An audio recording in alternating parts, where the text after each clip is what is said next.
Hey folks, Crazy Larry back with part 4 of our multi-part series on our Crown Vic build. So for some of you that are new to us and you're thinking, hey, who is this guy and what's he doing? So here's how the whole thing started. My buddy calls me up and he said, hey, Crazy, I want to go racing. And I'm thinking, what kind of racing do you want to do? And he says, I don't care, anything. You just build it and we'll come down and race it. Okay, so first of all, I start doing some research and I realized that there's an affordable class of Crown Vics that you can run and just go out and have a good time. And it's low budget. And, you know, we're new to this, but these guys have been doing this a while. So it's been out there for a little bit. And so we decided to jump in. So I go out and I get a Crown Vic. A police interceptor, P71, and we start to take the interior out and the bumpers off and, you know, a bunch of stuff, you know, all the rudimentary stuff that it takes to get started. And now we're into the technical part of it. Okay, when I say technical, we're going to have to start fabricating a roll bar and all that stuff to make it compliant. Okay, so before I go too much further, I encourage all of you to, if you're going to do this, go to the Speedways or Raceways websites and look up their Crown Vic class if they have a Crown Vic class, and just see what it takes to do this. We're running with the original tires that came on this thing, the original steering column, the original steering wheel, the stock motor, stock transmission, stock shocks. So we don't got to lay out a whole lot of cash to get this thing going. So we're really excited about doing it. I hope you are too.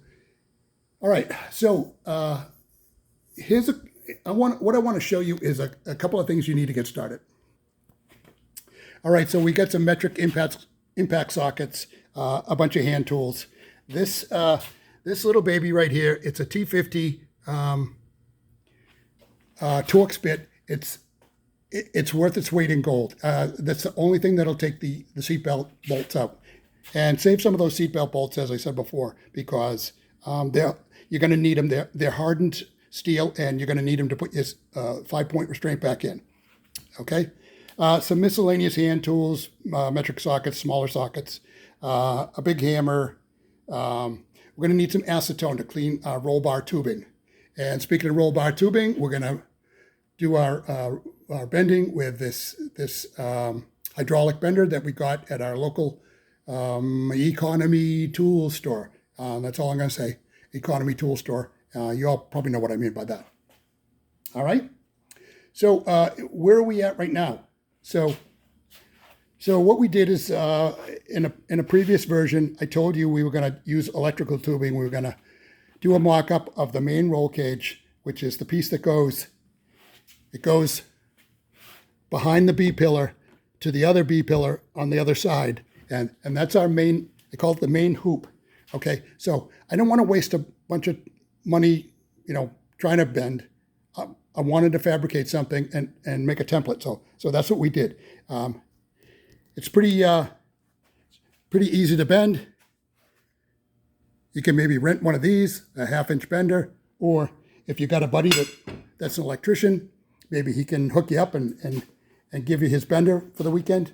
All right, and then you can mock this up. And the other piece that we need to mock up is going to be from the main hoop. It's going to run all the way down the window to the A pillar, all the way down the A pillar to the floor. And those 4 points need to attach to the actual frame. We're going to have to cut out the floorboards, find the frame, and attach our roll bar, weld our roll bar right to the frame.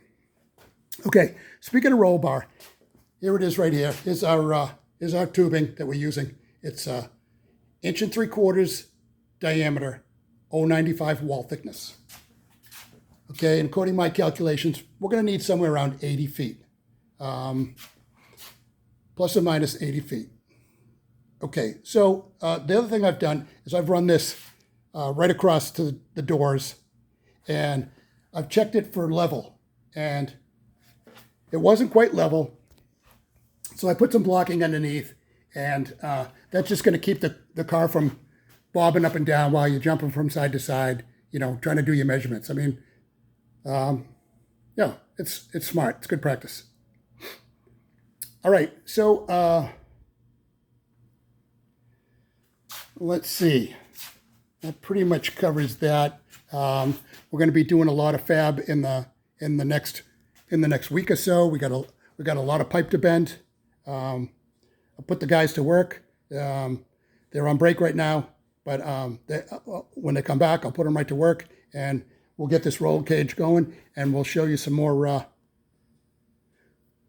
Oh, there's my hand right in the way. We'll show you some more progress as we go along.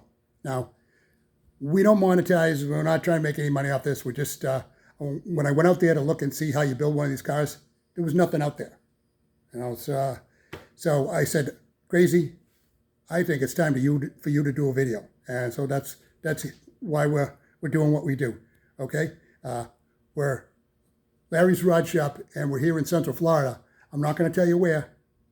It's a secret location. If I tell you, then every 80-year-old guy is going to come out of the woodwork and is going to be hanging on our door. I have to put up caution tape and everything. So for now, we're going to keep the location a secret, just between you and me. All right? You got that? All right. So look for us on episode 5, where you're going to see some more progress going on with this roll bar inside. Thanks for watching.